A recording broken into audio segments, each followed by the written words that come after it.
दास्तान इश्क की भाग 14। अब तक आपने पढ़ा, राधिका कावेरी और लाजवंती के साथ शॉपिंग के लिए जाती है और वहीं से कहीं गायब हो जाती है। अब आगे कावेरी लाजो और राजीव के साथ राधिका को ढूंढ ही रही थी।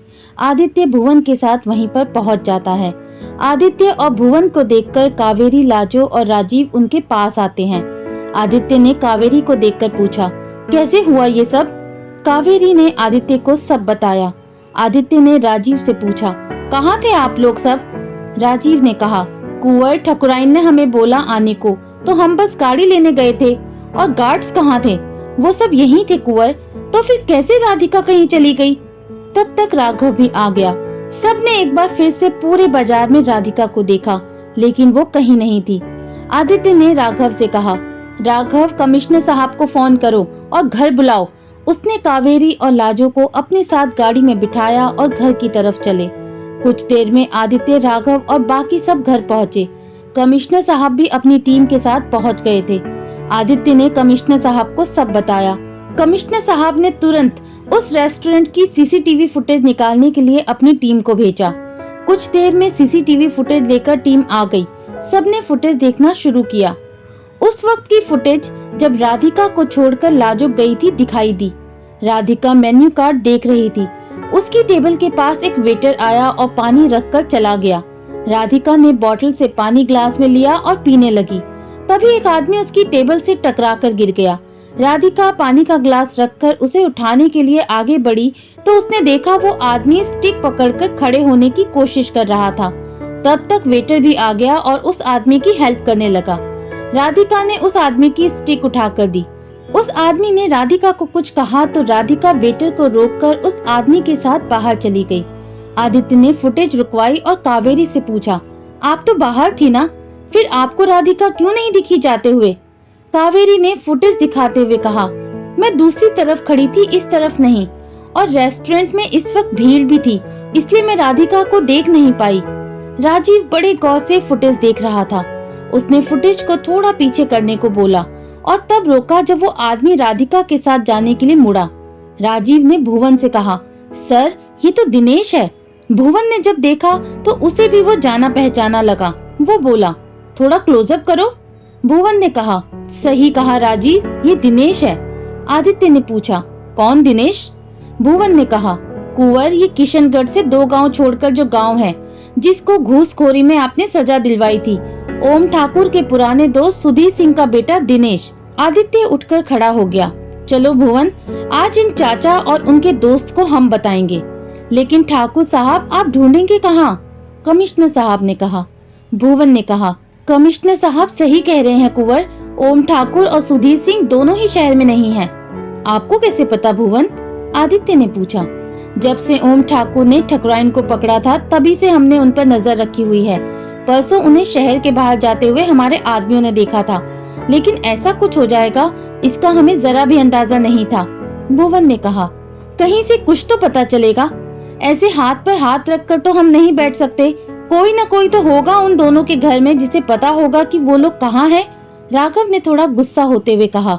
कमिश्नर साहब बोले, आप सही कह रहे हैं, चलिए। सब लोग साथ में निकल गए। कावेरी और लाजो भी सबके साथ थे। उधर एक अंधेरे से कमरे में किसी को कुर्सी से बांध कर रखा था और उसके सामने एक आदमी बैठा हुआ था, उसे देख रहा था। कुर्सी पर बैठे हुए शख्स को थोड़ा होश आया।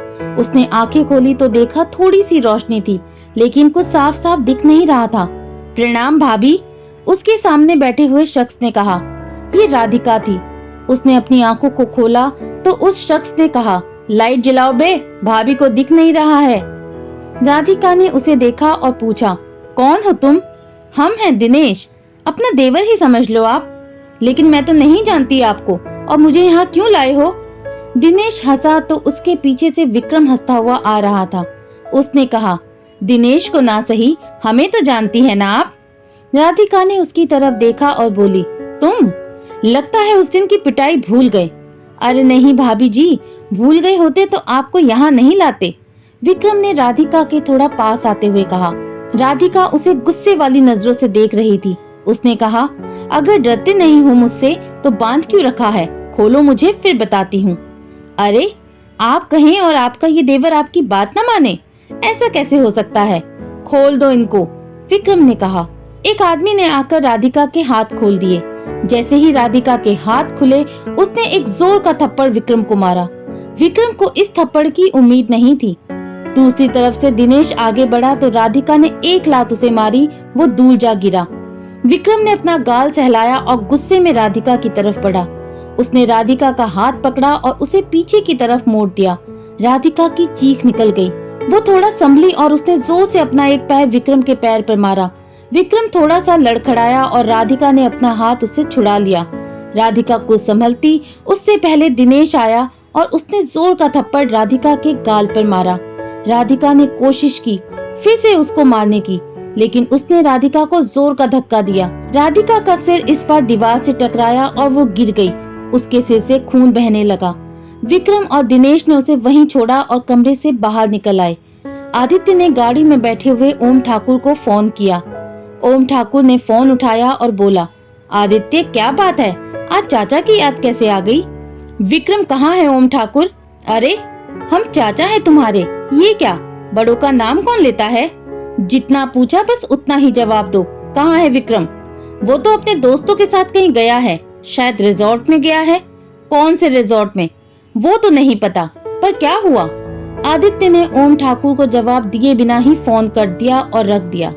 भुवन ने पूछा, क्या बताया ओम ठाकुर ने? वो किसी रिजॉर्ट में है। कुंवर, इतनी दूरी में सिर्फ यहाँ 5 रिजॉर्ट हैं, वो हमें पता है और वो ज्यादा दूर नहीं गया होगा। कहकर भुवन ने राजीव को फोन किया और बाकी सबको भी बताया। सभी उस तरफ चल पड़े। भुवन ने सारे अपने आदमियों को एक एक करके रिजॉर्ट देखने को कहा। उन सब ने रिजॉर्ट्स की तलाशी ली, लेकिन राधिका कहीं नहीं थी। अब कावेरी की आंखों से आंसू बहने लगे। लाजो ने उसे संभाला, उसकी आंखों में भी आंसू थे। उसने कहा, दीदी संभालो अपने को, कुछ नहीं होगा ठकुराइन को। अब आखिरी रिजॉर्ट बचा था, उसकी तलाशी चल रही थी। आदित्य रिजॉर्ट में पहुंचकर गाड़ी में से उतरा और उसकी तरफ देखने लगा। उसने इधर उधर घूमकर देखा तो रिजॉर्ट की कुछ दूरी पर एक और पुराना घर जैसा दिखाई दिया। वो उस तरफ जाने लगा। भुवन और राघव ने देखा तो वो दोनों भी उस तरफ चल दिए। उस घर के आसपास बहुत लोग खड़े थे। आदित्य पेड़ के पीछे छिप गया और देखने लगा। राघव और भुवन भी उसके पीछे खड़े थे। राघव ने आदित्य से कहा, आदि कहीं भाभी यहीं तो नहीं? आदित्य ने बोला, शायद। तभी भुवन ने कहा, यहाँ तो बहुत लोग हैं कुंवर, मैं गार्ड्स को बुलाता हूँ, वो लोग इनसे निपट लेंगे। भुवन ने फोन करके सबको बुलाया। गार्ड्स आगे, आदित्य, राघव और भुवन उनके पीछे थे। गार्ड्स को सामने से आता देख उस घर के आगे खड़े लोग सतर्क हो गए। उनमें से एक ने सीटी बजाई तो और लोगों ने चारों तरफ से आकर उन सबको घेर लिया। आदित्य के गार्ड्स ने एक एक करके सबको मारना शुरू किया। बाहर शोर की आवाज सुनकर अंदर बैठे दिनेश और विक्रम भी बाहर आ गए। विक्रम और दिनेश ने जब आदित्य को देखा तो उसके होश उड़ गए। वो दोनों भागने की फिराक में थे। तभी आदित्य और राघव उनके सामने आकर खड़े हो गए। आदित्य ने दोनों हाथों से विक्रम का कॉलर पकड़ा और बोला, राधिका कहाँ है? राघव ने दिनेश को पकड़कर मारना शुरू किया। विक्रम जोर से हंसा और उसने आदित्य के हाथ अपने कॉलर पर से हटाते हुए कहा, ढूंढ लो, इतनी बड़ी फौज लेकर आए हो। राघव को उसकी इस बात पर गुस्सा आ गया। उसने एक जोर का थप्पड़ विक्रम को मारा और बोला, भूल गया भाभी ने कितना मारा था तुझे? विक्रम ने अपना गाल सहलाते हुए घूर कर उसकी तरफ देखा। राघव ने फिर एक जोर की लात उसे मारी, वो दूर जा गिरा। भुवन ने उसे जाकर पकड़ा। आदित्य उसके पास गया और बोला, आखिरी बार पूछ रहा हूँ, राधिका कहाँ है? आदि छोड़ो उसे, चलो अंदर देखते हैं, राघव ने कहा और उसका हाथ पकड़कर अंदर की तरफ ले जाने लगा।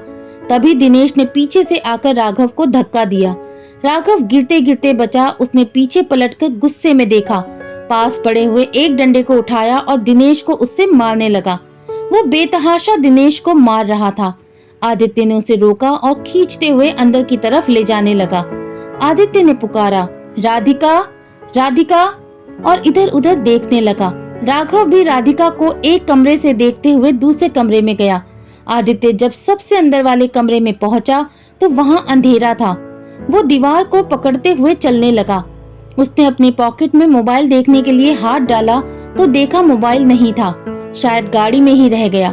उसने पुकारा, राधिका, राधिका, लेकिन उसे कोई आवाज नहीं आई। अंधेरे की वजह से उसे कुछ दिख नहीं रहा था। वो मायूस होकर बाहर जाने लगा तो उसे कराहने की आवाज आई। वो पीछे मुड़ा और उसने पुकारा, राधिका।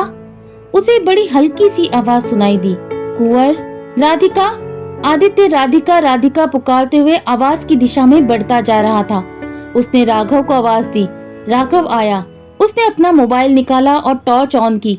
उसने कमरे के चारों तरफ मोबाइल घुमाया तो आदित्य को राधिका कमरे के फर्श पर गिरी हुई दिखी। आदित्य दौड़कर राधिका के पास गया और उसका सिर अपनी गोद में रखा। राधिका के सिर से खून बह रहा था। तब तक राघव भी उसके पास आ गया था। राधिका, आदित्य ने फिर पुकारा। आदि, बाहर ले चलो भाभी को। उसने भुवन को फोन किया। भुवन, गाड़ी लेकर आओ, भाभी यहीं है। राघव के कहने पर आदित्य ने राधिका को गोद में उठाया। राधिका बेसुध सी आदित्य की गोद में थी। आदित्य उसे बाहर लेकर आया। रोशनी में उसने देखा राधिका के गाल पर उंगलियों के निशान थे। उसके माथे से जो खून बह रहा था वो कुछ सूख चुका था और कुछ नहीं। आदित्य ने जब उसके हाथ की तरफ देखा तो उसकी हथेली में भी लगी हुई थी। आदित्य की आंखें आंसुओं से भीग गई। भुवन गाड़ी ले आया था। आदित्य ने राधिका को संभाल कर गाड़ी में बिठाया और उसका सिर अपनी गोद में रख लिया। राघव आगे बैठा। उसने भुवन को चलने को कहा। भुवन ने गाड़ी दौड़ा दी। राजीव को भुवन ने फोन करके बताया। उसने कावेरी और लाजो को अपने साथ लाने को बोला। आशा करती हूँ दोस्तों, कहानी का ये भाग आपको पसंद आया होगा। अगर पसंद आया है तो मुझे कमेंट करके जरूर बताइएगा। आपको अगर ये कहानी पसंद आ रही है तो मेरे चैनल को ज्यादा से ज्यादा लाइक, शेयर एंड सब्सक्राइब कीजिए। बहुत जल्द मिलती हूँ आपसे इस कहानी के अगले भाग में। तब तक के लिए बाय बाय।